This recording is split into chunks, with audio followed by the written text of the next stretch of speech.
persoalan kewenangan antar lembaga pembina LLAJ itu sudah selesai pada tahun 2009 itu dengan diberlakukannya Undang-Undang Nomor 22 tahun 2009. Kenapa saya anggap selesai? Karena kompetisi untuk memegang kewenangan berkaitan dengan rekiden ranmor maupun rekiden pengemudi dalam arti SIM itu sudah berlangsung pada tahun itu, dan kemudian sudah didiskusikan sedemikian intens pada saat itu gitu ya, dan kemudian terjadilah norma seperti yang ada di dalam Undang-Undang 22 tahun 2009 itu.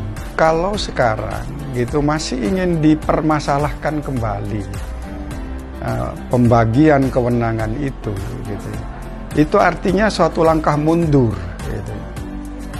Suatu langkah mundur, dan itu pasti akan menimbulkan kembali konflik,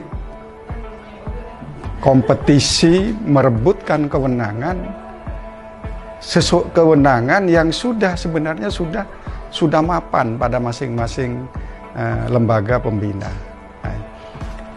Oleh karena itu, kalau sekarang ini masih diwacanakan, diisukan berkaitan dengan pengalihan kewenangan SIM khususnya, begitu ya, itu menurut saya tidak mudah, gitu ya.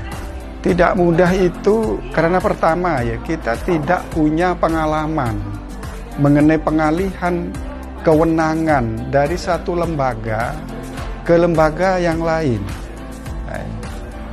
Pengalaman kita berkenaan dengan pemindahan kewenangan dari satu lembaga kementerian kepada kementerian yang lain itu adalah yaitu pengalihan kewenangan sekaligus semua perangkat SDM, kemudian sarana dan prasarananya, semua dipindahkan, digabungkan pada kelembagaan, pada kementerian yang kemudian menjadi wadah dari penggabungan itu.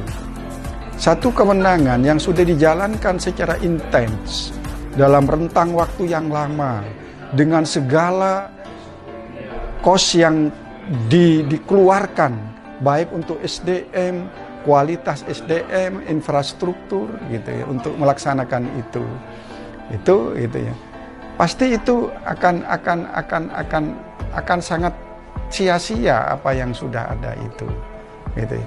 Itu yang pertama dari sisi kos politiknya begitu. Yang kedua dari sisi ekonomi kos gitu ya. Ekonomi kosnya itu ini pasti memerlukan, andai kata ini dialihkan. Lah untuk sampai pada kondisi seperti yang sekarang dijalankan oleh Polri, kan itu memerlukan dana. Dan ketika menyangkut rentang waktu gitu ya, pasti gitu ya, akan terjadi apa yang disebut dengan masa transisi. Masa transisi itu tidak mudah diatasi begitu ya. Nanti trust masyarakat pasti akan goyah gitu ya.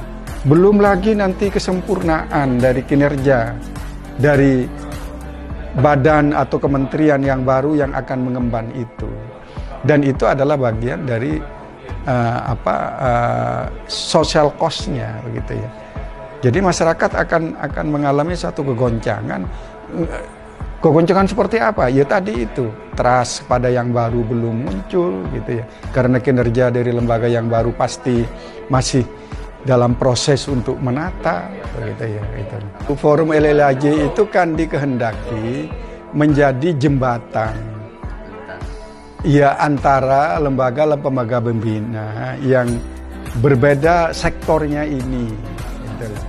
Jadi persoalan-persoalan yang dihadapi, misalnya seperti kecelakaan lalu lintas, apa sih sebenarnya yang menjadi faktor penyebabnya?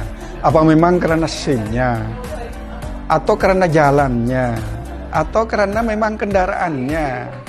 Nah itu. Jadi ini yang harus dibicarakan bersama sehingga ada solusi yang bisa gitu ditindaklanjuti oleh semua pembina. Tapi ya terus terang saja sampai sekarang ini gitu ya, di daerah dulu sangat gencar gitu ya. Tapi belakangan sudah tidak terdengar forum LLAJ itu gitu ya. Apalagi di pusat. Di pusat juga sama begitu ya.